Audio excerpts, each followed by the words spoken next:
in our organizations. We punish people who do hero projects and reward people who do help seeking and help giving and reflexive reframe.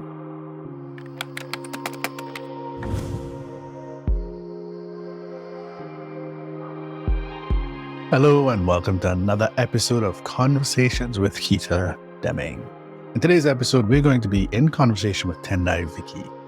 Now, Tendayi also is a key endorser of my book, Strategy to Action, but he's a longtime friend and I've always loved the work that he does. He helps big companies act and be more like startups.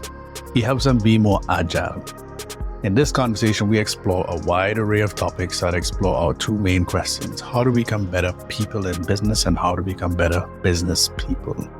I hope you enjoyed today's episode with Tendayi Viki. And if you'd like to subscribe to this podcast, just hit subscribe wherever you listen to podcasts. You can also join my mailing list at keitaleming.com or support my work by checking out my book, Strategy to Action. Hope you enjoyed today's episode.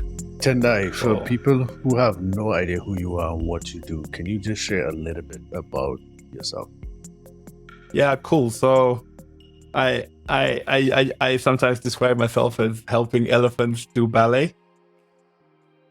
And then my 7-year-old was like watching a video where I said that, and he turned and looked at me and was like, "Is that what you really do?" Like, I was really excited.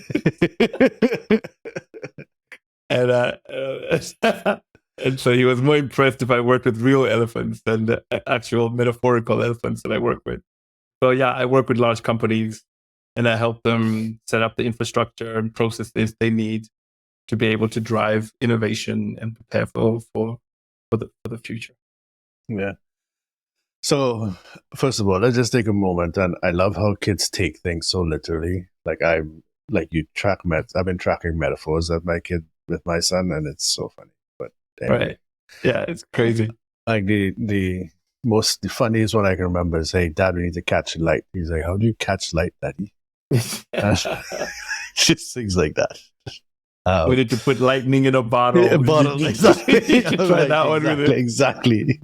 Anyway, so Tendayi, the focus of what I'm trying to do here is I'm trying to explore two main questions. How do we help people be better people in business? And how do we make people into better business people?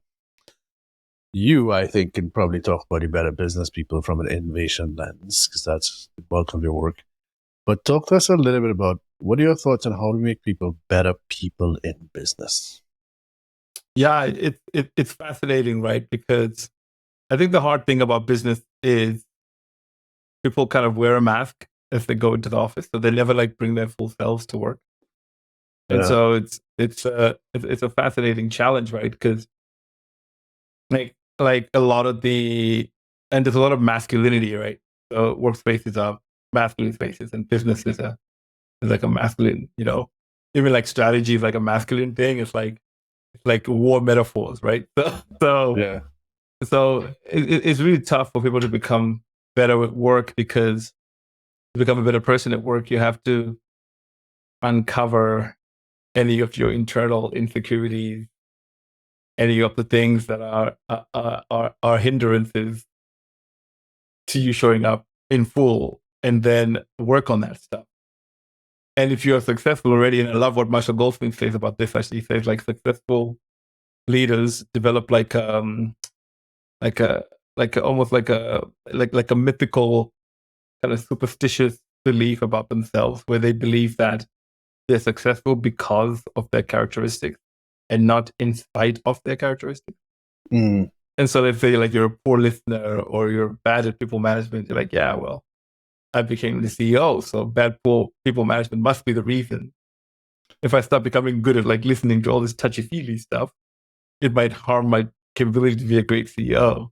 And so it's fascinating that people still become successful, but they don't become better people in essence. Business doesn't extract that. I agree with you. I don't think business extracts that, but my question is, how do we do that? How do we sort of crack that? What are your best ideas on how we crack the nut of helping people to be better business people within this context? So you talk about two great things. Now, would love to double click on them individually. One is about the mask, and the other one is about patriarchy or masculinity. And then I think we could even unpack that Marshall Goldsmith thing that you just talked about there. Yeah. Okay, cool. So, I mean, how do you take off the mask? Well, in the space where I work, you take off the mask by creating an environment where it doesn't matter if you're wrong. So a lot of people think psychological safety is about being accepted, right? But actually, psychological safety is truly in place when you know that if you're wrong and you make a mistake, the people around you, and it's not going to be career defining or career limiting for you. So you don't go to work to avoid making mistakes. And in the space where I work with innovation and creativity, making mistakes is exactly what you should be doing. And so to show up with our creative selves at work, we need to stop trying to be right or stop trying to be correct. I think we should stop trying to be correct and start trying to be right. Actually, that's actually a better way to sort of describe it. So, being correct is being safe and making sure that all the numbers line up and all this. Whereas being right means running multiple versions of tests and experiments and finding what works. So, it's if the goal is to find what works, then you have to search for what works. And in searching for what works, you'll run down rabbit holes and blind alleys. But if the goal is to know what works, then you just keep doing what you've been doing in the business all these years that has worked. Like, you will always be right. Right?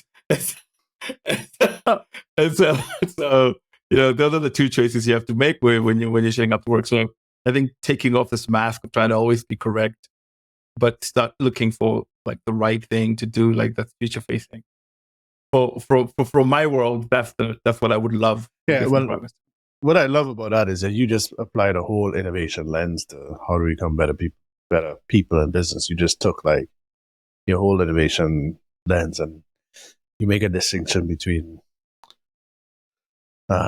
finding what works versus knowing what works, and that's a subtle distinction that I think, I love that you just applied that lens there. So we just talked about the mask, and that's a powerful way for you to think about the masks. But let's get personal here. So you and I, people of color in this space of authors and so-called and thought leaders, etc. What are some of the masks that people like you and I struggle with? So I can't take off my mask. It's really the one that makes me stand out. How do we become better people in that respect? And I know that's a very tricky one, but yeah. So it's kind of tricky because, I mean, so if you're showing up in like predominantly white dominated spaces, to what extent do you fit in by being as white as possible, right? So to what extent do you wear a European mask or a white American mask or a white Canadian mask, speak like, sound like, act like, dress like, in order to be accepted in those spaces, and that's a mask that you're going to wear in those spaces in order to sort of blend in. And so that's a challenge, right? Because you need that to be a success. What I found was, and I remember saying this to Jeff Gothoff once in an interview, was I decided quite early in my career that I wanted my reputation to enter the door before I did. I don't know if you know what I mean. Oh yeah, 100%. Right. I wanted to be known as great at my work before I entered the door, so that when I enter the door, my race is 2 or 3. Right? And so I really focused on writing well, speaking well, doing really great work, working on concepts, sharing, building my reputation. Because I'm not like if you're working in the spaces where we work, thought leadership consulting, advisory, people don't Google you the same way they Google like a plumber, right? Like everything is like through referencing and people, who do you know who does this well? So I needed like a mark of excellence that enters the door before I show up, so that people are like asking for me to show up. And then when I show up, they've asked me to show up. I'm not knocking on the door asking to be accepted. Because I think when you're knocking on the door asking to be accepted, you might get straitjacketed into the particular condition. And so that's allowed me more and more to show up as just me, to the extent that you can show up as you, right? Socialization, education, relationships, etc., etc. Yeah. So, but that's allowed me to show up, feel more secure as well, showing up in those spaces, and needing less to justify my being there, because the people that are there have already justified my being there, right? So that was something I felt I needed as a person of color. I don't know. I mean, I'm sure I don't know how many white colleagues need that before they show up in faces. So, what's interesting is I think the idea of letting your reputation precede you could benefit anybody, but particularly for people of color, having a strategy around that is even additionally helpful. So, what's like one or two things you did to help build your reputation before you even got in the door? Yeah. And it's something I teach my children. And my firstborn son I went for a parent-teacher meeting, and the physics teacher was like, your son says you put him under a lot of pressure. Because he was like, so I was like, oh, maybe I should lighten up a bit. So one of the things that I tell my kids is, if you're Black and you wanted to show up in those spaces, you have to be undeniable. You have to be like Barack Obama level, undeniably competent. Right. And so like, go ahead. No, you good. I'll follow up after. Yeah, and so everything I did was to show up like that. So I worked really hard on the corporate startup, right? Try to make it a really like almost like the war and peace of innovation, right? Like I worked so hard on that, and then as it started winning awards, and like it won best book from the Chartered Institute of Marketing, and all of these things, like it became like something that was really great for me, right? And that's how the reputation starts preceding you when you're speaking, when you're writing for Forbes, when you have a Stanford fellow tag right next to your name. Things like that are like things that open doors before you show up. And what's interesting, right? And I can actually ask you a question, but there's something that inverts as well. Like if you're Black and you show up with that high level of reputation, there's also like an overcompensation of how good people think you are. Like they then over-index on the surprised part of that. Like, wow, you're at Stanford, man, and you're from Zimbabwe. You've come a long way. Yeah. So there's also like an overcorrection. But I think that if you don't show up with those things, I remember I had a white mentor who was like, "Don't lead with anything about your racial background. Lead with your reputation." Well, that goes right back to the Martin Luther thing. As like, we judge by the content of our character, not the color of our skin. That was exactly what he was asking for. So listen. Just let me just say something about that. I mean, I know that's what Martin Luther King was asking for, but we're not there.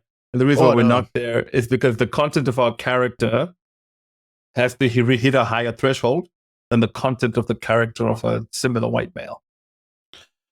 Right. So that kind of leads to my next question, which is the demand to be so excellent and be so good. I think there's a challenge there. So, for example, the whole idea of, hey, you have to be twice as good as other people, and that's a very common, let's call it, trope. That puts a certain level of pressure on people of color, which I think there's a conversation to be had there as well. What are your thoughts on that? Yeah, no, I mean, it does put a lot of pressure. I can't remember who it was, man. I can't remember who it was. There's an investor whose hedge fund invests in the opposite, because there's like a stereotypical male white CEO, like square jaw, tall, whatever it is, right? Full head of hair, and apparently those companies don't necessarily perform better, as well as companies that don't have that have a non-stereotypical male CEO. And so what they decided to do was they decided to hedge against that. So if they look at the profile of the leaders and they're too stereotypical, they don't invest in those. They hedge against those companies. And they invest in companies that have a non-stereotypical CEO, because you have to be really competent to overcome the stereotype of incompetence and get in those positions. And so it's a currency that sometimes people can use to sort of judge your level of competence. But for the recipient of that expectation, it's really daunting, right? It's an added level of pressure. I think it's one of those things where, and the fear is that, and I know that this shows up in people, the fear is that if you show up as competent, it could end up being connected to your racial background or your cultural background. Right. And so you're on one level representing yourself, and you're on another level representing your heritage. And there's very few white males that walk around with that, right? They're representing themselves. They're going into the world representing themselves. So it's like a double whammy to carry that stuff. And so I try not to think about it too much now, but earlier on in my career, I used to think about it. I really appreciate how candid you were being about this particular topic. And there are very few people who I can have on a podcast and like talk about this, but yes. But yes. I'm sure I'm gonna get trolled. I'm sure there'll be some. We might get cancelled and stuff. We get cancelled. So yeah, let's switch to the focus is on how to become better people in business. And you talked a little about the masculinity piece. So let's talk about how masculinity shows up in the business world, and what are your thoughts there? Yeah, I think like, especially in a world where there's change happening all the time, and you're needing to admit that you don't know things, and you're needing to own mistakes, and you're needing to ask questions and be curious, right? It doesn't really, that world does not bend it doesn't bend itself to command and control.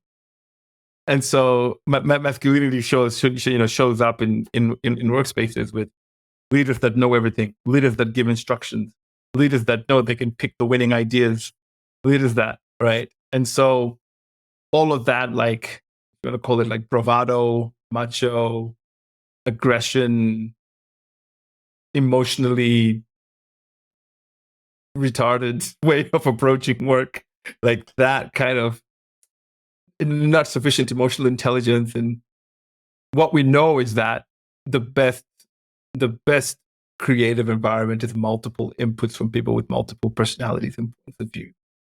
Right. And so you want to bring all those people in that space and make them feel safe and welcome in that space. And so if the environment is too one-sided culturally, people will self-select themselves out of those environments, and then you don't get the benefit of their inputs, their intelligence, and their talents. And so, because my work is around helping companies create the best environment for the best ideas to emerge, what we know is you can't pick winning ideas on day one. You can only create the context in which the best ideas emerge. And so if you're going to create that context, then that context cannot be heavily command and control. Did you hit the numbers this week? Are we on the plan with the roadmap? People throwing pencils at Zoom calls because they're upset that one of their direct report answered back. Those kinds of behaviors. Any behavior that makes any person at work shrink. All right. That's when you start making mistakes. Because now the people that are closest to the world are not telling you as leaders what's coming. Because they're too worried about how you're going to respond. So that's kind of like a feeling I have about that. Yeah. So I think we'll just park that a little bit till we get to how to become better business people, because I think that in your work it's so connected. So what I love about what you just talked about there is let's use Amy Edmondson or I forget her name, who talked about candid, radical candor. Yes. Oh man, what's her name? Yeah, I know exactly what you're talking about. Kim Scott. Kim Scott. Because Alex also talks a lot about radical candor. Yeah. So, but the way, anyway, let's table that for when we go to the other conversation on how to become better business people, because there's a piece that I think you're connecting the humanity of it, or people being able to show up without fear, not being in this masculine world. And I think there's a piece that we could talk about how that it makes you a better business person. And then the final piece I just want to touch on is where you talked about this Marshall Goldsmith idea where people are the best because of, not in spite of. So let's double click on that a bit. Yeah. So I don't think that, as a person, you show up in various ways. And the people that know you best know the things you're good at and the things you're not so great at. And so some of the mistakes that leaders make is maybe they believe too much in their own ability to control events. They believe too much in how their own personality drives success. They will not take advice from other people. And if they do take advice, they'll take it only from people that they think measure up to their standard. So all of these things are all like characteristics that can get in the way of great leadership. And one of the funny things about the masculine environment that we were talking about is that it rewards those kinds of behaviors. So those people are also more likely to be promoted. And so they start to believe that they're successful because of their characteristics rather than in spite of their characteristics. Because let's say you've been married 20 years and your wife knows that you're not a good listener. Like, are you still married because you're not a good listener? Or are you still married in spite of the fact that you're not a good listener? All right. So the superstitious belief that if I listened well, my marriage would have ended. It's the same thing that people think, well, if I listen too much to my direct reports, then I wouldn't be such a great leader. It's better for me to just give direction. You're successful in spite of your characteristics, not because of them. Right. Interesting. So I'm really curious because that comes from Marshall Goldsmith, who's like one of the most famous coaches kind of thing. So in a development perspective, so we want to do personal development or professional development. I'm curious how that would play out because you're successful in spite of. So what are you working on? Do you work on your strengths? Do you work on your? I'm a strengths guy. Work on your strengths. Higher for your weaknesses. That's my thing. But within that context, I still think each of us has work to do. So if I'm successful in spite of, I'm curious around what the development conversation there is. Yeah. And so what's interesting is that, like, I think people should work on their strengths and work to get better on their strengths. But if you over-index on your strength is your weakness. Right. Yeah. And so the question is, like, what are the negative outcomes that are produced by some of your strengths? And how do you mitigate against those? That's the development question. It's not for you to give up on the things that you're great at so that you can just focus all your energy on these things that you're not great. But everybody knows that. Like for example, one of the things Marshall Goldsmith talks about is a concept he calls winning too much, winning at all costs. Like certain leaders are so used to winning at the game of life, now they have to win at everything. And so that's a over-indexing on a strength, and then that becomes your weakness. That's the reason why companies get disrupted, right? In the first place, they over-index on their strength, and then and then their strength becomes so. Right there in your success is the seed of the thing that might derail you. And so just constantly paying attention to that. Say, okay, if in addition to the things I'm good at, I became great at listening, taking feedback, and using that feedback. Can you imagine what superpower combination that would create? But I want to go back to this idea of, so you win in work and therefore you have to win in all aspects of your life. I can think of clients that I have who they're divorced because of that. They need to win at home and win at work. So they're very, very successful in the workplace, but they're not successful in their personal life. And then the lack of success in their personal life absolutely crumbles the success that they had professionally, right? Yeah, no, but the interesting thing is how many people in their workplace would show up to their funeral if they weren't being obligated to? Right. So actually the thing that caused their marriage to divorce is also burning relationships that they're at work. Like they're the same person. They're over-indexing on winning at work, over-indexing and winning at home. Except that at work you don't get fired for winning too much, but you're not anyone's favorite person. Right. And you're not building great relationships. And there's something about being a great place to work that just produces even more excellence. Right. Yeah. Yeah. And so yeah, too much winning can create places that are not great places to work. And I think that's also kind of the premise of this podcast. My assumption is that if you become better people in business, you create better businesses. Exactly. Right? And I was going to say that earlier when you were like, let's talk about that later when we talk about better business people. I actually think that, especially in my world, being a better person in business makes you a better business person. Yeah. All right, so let's switch to that conversation. And the conversation that I sort of tabled was the heart of your work, which is that innovation conversation around the soft skills that create the conditions for innovation to happen, or create the conditions so that you're less likely to be disrupted. So let's talk a little bit about, like, what are 2 or 3 of the key observations you've seen there that people need to dig into or foster if they're going to create, let's call it, high-performing organizations, or organizations that are fertile for innovation.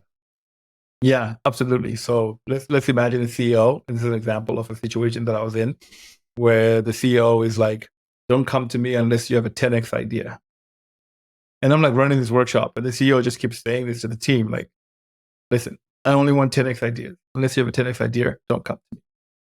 So we go to coffee break, and I like to describe myself as my job is to have awkward conversations with really important people. So I like go up to the CEO and I'm like, please stop saying 10x idea. Because like it's impossible to know a 10x idea on day one. It's impossible. Like you will never know it. And the thing you assume will be a 10x idea might turn out to not be. And the thing you dismiss as not a 10x idea might turn out to be a 10x idea. If you already know an idea is a 10x idea on day one, it's not an innovation. It is an extension of something you've already been doing. Right. And so I had to like stop them from doing that. And it's this expectation that you have to get it right on day one. Whereas what we're trying to say to people is the best way to find good ideas is to have loads of ideas and then figure out a methodology for systematically finding out whether or not any of the ideas have legs. And then you just scrap the ideas that don't have legs and double down on the ideas that do have legs. But this forces you to show up in this one way that people don't show up in business a lot, which is to disconnect your personal to your ideas. Like you cannot take the success and failure of your ideas personally. Right. You cannot be committed to the success of your idea so much so that you push it up the hill despite the evidence, despite the progress. And what we've learned in business, which is really toxic, is that a lot of us know how to cover our back. So if we start to get a sense that what we're working on may not be successful, we find ways to shift that blame to other parts of the business so that we look like we've completed. So if you're working on a product development, you complete it to the roadmap and then you hand it over to sales. And if it doesn't sell, it's because sales doesn't know how to sell the thing that I worked on. But Right. in terms of my goals, I was on time and on budget for the roadmap. Right. We're shifting that goalpost. We're saying as an innovator, you don't own the on time and on budget roadmap. You own the success of the business idea in the market. So don't give to sales teams things that you don't know whether they're going to work or not. Find that out. And if it's not going to work, kill it. Yeah. So that's one half of like how you show up personally to that. The other half is how the organization responds to you. But yeah, we can talk. Yeah. So what's something else that stands out for you there in terms of creating those environments that ideas land on fertile ground? Right. So the flip side of that, right, is if you're not going to be personally attached to your idea, then the flip side of that is the organization cannot attach that idea to their evaluation of you. So the success and failure of an idea cannot be the success and failure of your career or reputation or promotion prospects within a business. That's something that's really hard for leaders because we reward people that have succeeded. And so I was in the US last week with the C-suite of a bank there, and the conversation was, please don't police ideas. Like don't don't be suggestive as leaders on what should happen to an idea. What we want you to do is to police how closely people follow the innovation process. Are they checking whether or not their product is a value proposition? Because having a cool product is not the same thing as having a great value proposition. You only have a great value proposition when the product you're working on addresses customer needs, helps customers accomplish the gains they want to create in their life. So are your teams working on creating the product, or are they working on creating a value proposition? Because those two pieces of work are different. And so as leaders, you should be checking the behaviors of your teams and rewarding those teams that are really concerned about value creation, right? So that's different. So now when you show up at work, what I want to know is, what have you done this week to discover exactly what customers need? And to what extent is what you're building aligned to what customers need? Right. I don't show up at work and go, I was playing golf with Keita, and I think that you should add this feature to that application, right? Which is how leaders show up all the time, giving instructions, right? Right, Lord have mercy. And so it's a way of like approaching work that then allows people to become better people at work, because they understand that they're being evaluated and rewarded for behaviors that are conducive to creating innovation, versus being rewarded for wearing this mask of always being correct, on time, on budget, roadmap, etc. So let me throw an idea out at you that I think the first person I've been thinking about this for a while, and then I heard Adam Grant talking about it, etc. But this idea of rewarding teams instead of individuals, how does that fit into all of what we're talking about here? Yeah, no, I think it fits well. But rewarding teams is a way of like incentivizing collaboration. So now we have a shared outcome, and so we can actually collaborate. But here's what's interesting: when it comes to innovation, you don't get ROI. You don't measure the success of the ROI on a single investment, because it's impossible, right? So certain ideas you're going to invest in are actually going to fail. So what you get is a return on a portfolio of ideas. The best way to find good ideas is to have many ideas, which is that's an Adam Grant, right? The thoughts, right? It's from his book Originals. So if you have many ideas, that means you have multiple teams working on those ideas. How do you actually reward the portfolio of teams, including the ones that have succeeded and the ones that have failed? How do they all gain? Because the ones who failed also contributed to the success in helping us know what road not to go down to. Exactly. And that small bet, especially if they fail early and they give us really great information, we know that they've already saved us $2 million that we would have invested in that if we were going to work on it all the way to then, and then find out that it doesn't work. And so how do you actually reward this collaborative sort of an environment, right? And there's a really great paper actually called How a Collection of Creatives Becomes a Creative Collective, something like that, or the other way around. I can't remember now. But it's a fantastic paper, and it describes like 4 behaviors that I think are needed. One is help seeking. So if you're working on something, don't try and like be a hero. Try and like bring other inputs in. So help seeking behavior. And then and then help giving is the second one.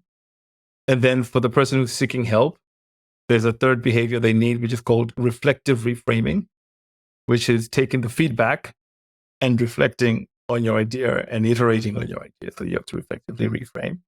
And then the final one is leadership support, which means that in our organizations, we punish people who do hero project and reward people who do help seeking and help giving and reflective reframing.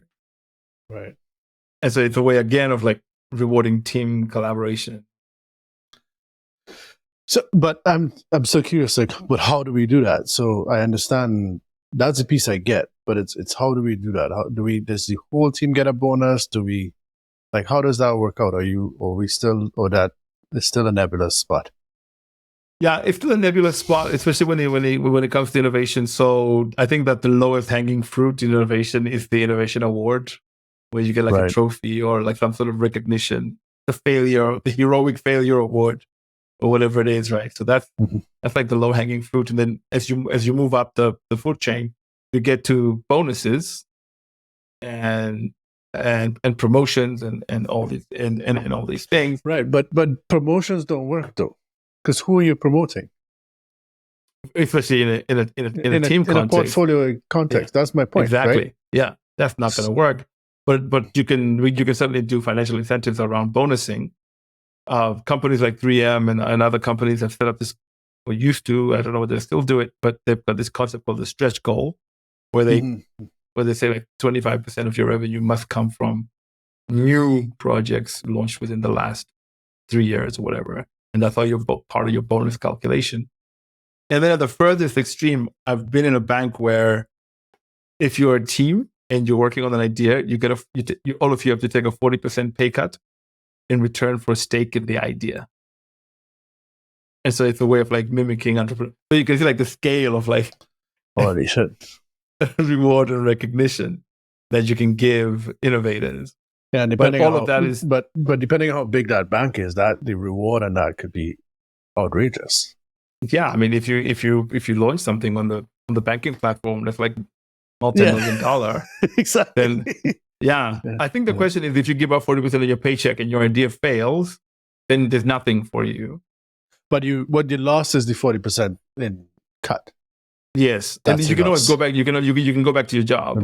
Exactly. But there's nothing for you there in terms of a reward for having tried.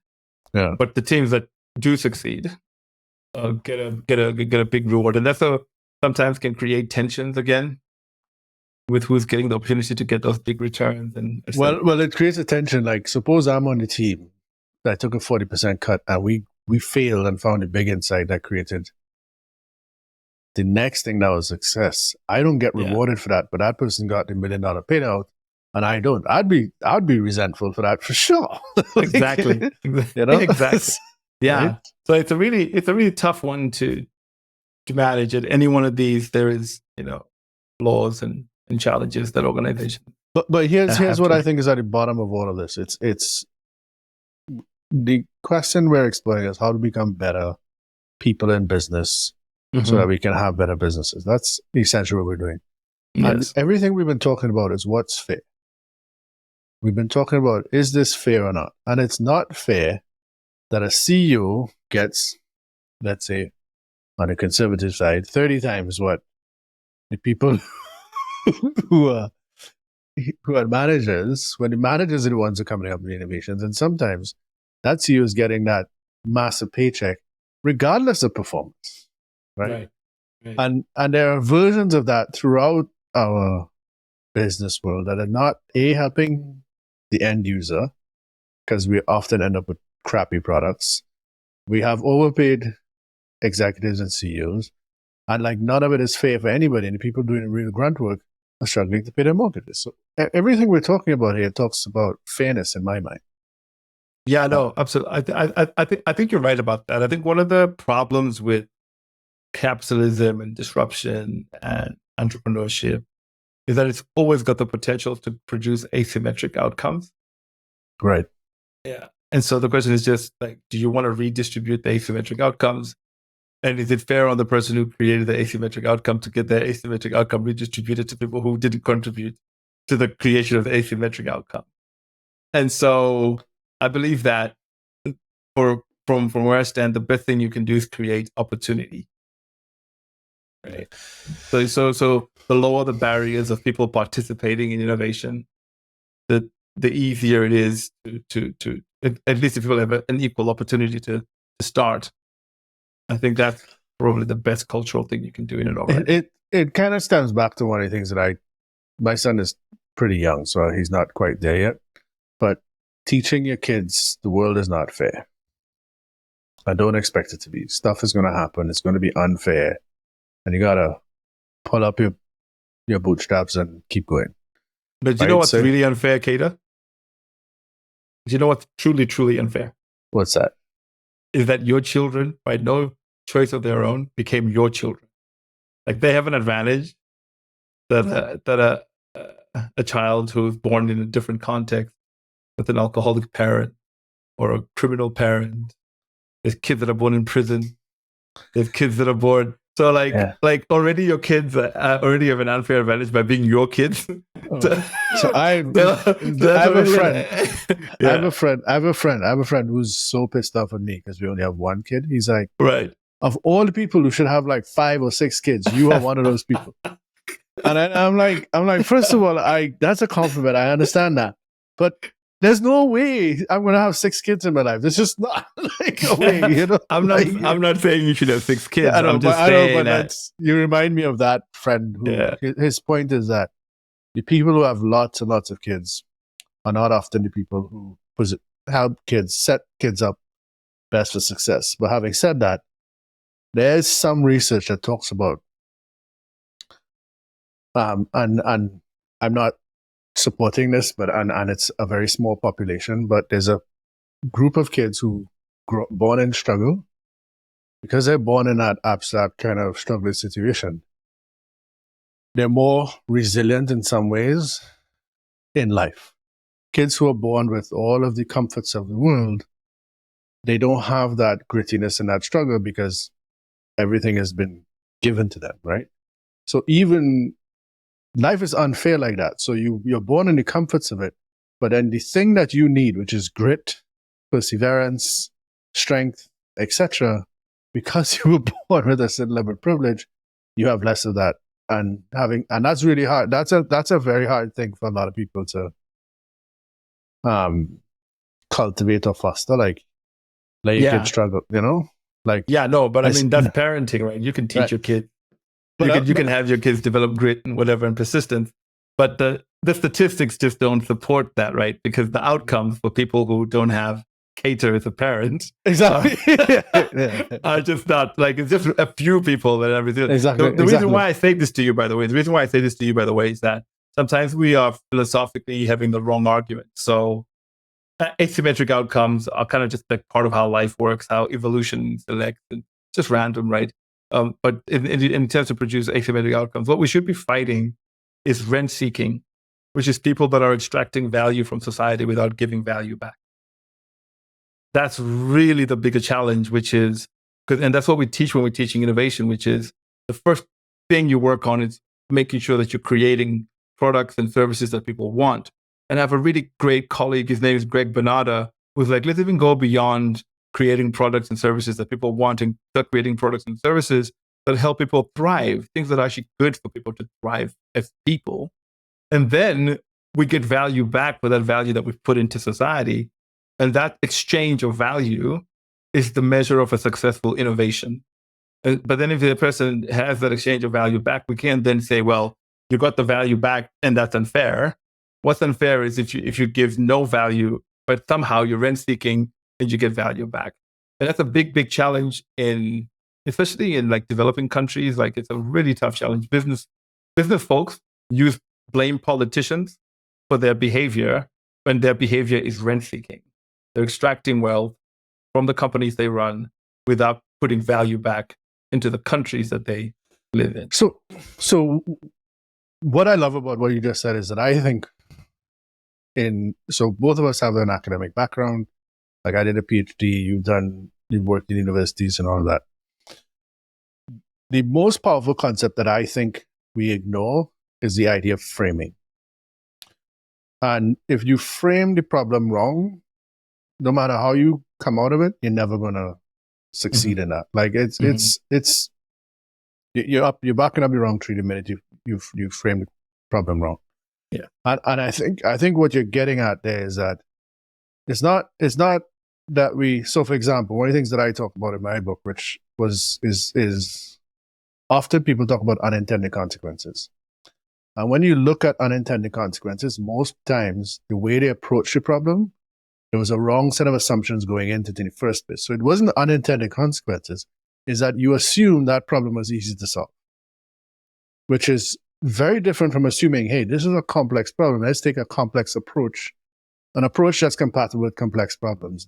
And that's a very different, it sounds small, it sounds subtle, but it determines the trajectory in which you go. It determines, like, if you're traveling to the North Pole and you're off by 4 degrees, you die, period. Yeah. Period, right? You got to be on time. because that's compounding. Like you go further Right, exactly. and further. It's further and further. You die. Yeah. You die. But if you're starting a problem solving approach and you start with the wrong question, that's the equivalent of being 5 degrees off, heading to the North Pole. It's the same thing, right? Exactly. And I think the framing. So, for example, there's a great example of building managers. They were having this problem where tenants were complaining about how long the elevator was taking. The elevator was taking too long, so they looked into replacing the elevator. Then they decided, what we're going to do? We're going to put mirrors at the bottom of the elevator. And the mirrors addressed the problem. People stopped complaining. They were looking at themselves in the mirror while they waited. Like, so, time flies when you're being vain. Yeah. Exactly, right? And it was in this luxury apartment thing. It was that, and all that took was a looking at the problem differently. And that's a silly example. And in design, you do things like put countdown timers so people know where they are and all of that kind of thing, right? But think about it this way, right? Think about it like if you are an innovation team and your framing is wrong, and your leader is treating it as an execution challenge, not a framing challenge. Not a testing challenge, not an experimentation challenge. Yeah. So you frame the problem wrong, your leader expects you to execute on your framing. Whereas with innovation, if you frame the problem wrong and we run an experiment and we learn that we're wrong, it doesn't matter. Mm-hmm. And so that's why it's really important for leaders to understand that they cannot pick the winning idea on day one. The world does not belong to the person with the best PowerPoint slides, right? It belongs to the person who's got customer money in the bank. And so it's a totally different framing and a totally different way of thinking about it. If that's the objective we're going after. Yes, if that's the objective you're going after. Yeah. Tendayi, I feel like you and I could talk forever. So, one of the questions I've been asking everybody who comes on to this podcast is a coaching question that I love. Where's somewhere that you are seeking comfort when you should be seeking discomfort? Yeah, that's interesting because I've been thinking about that a lot for the last few days and actually for the last year. And I was struggling with it a lot, actually. So, I'm in like this real like nice comfort level. Like I have a book out. I get to give keynote speeches. I work as a strategizer, right? And it's really hard for me right now to figure out what's my next contribution.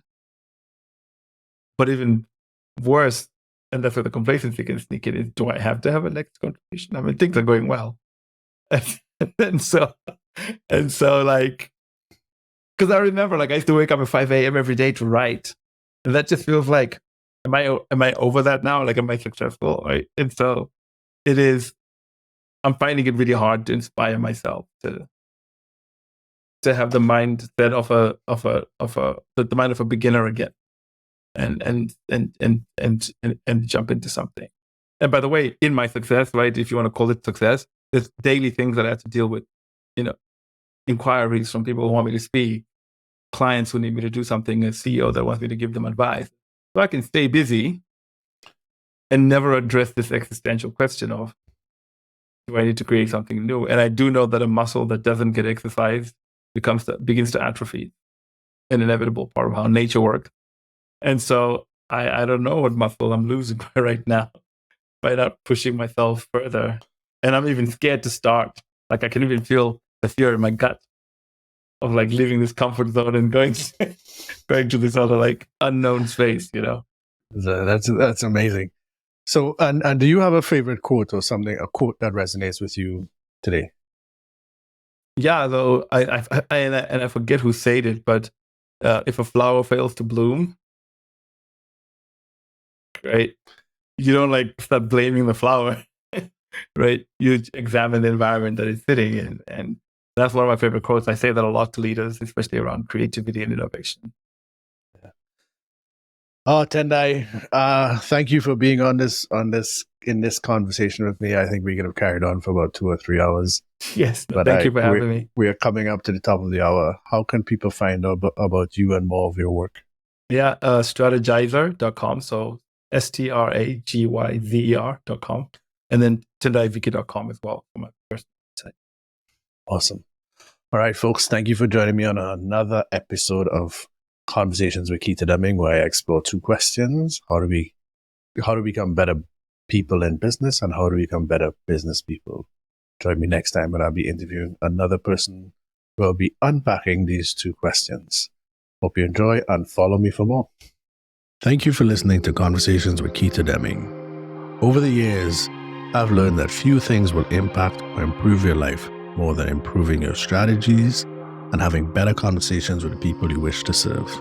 If you like today's guest and the idea is shared, please like, follow, and provide a review wherever you listen to podcasts.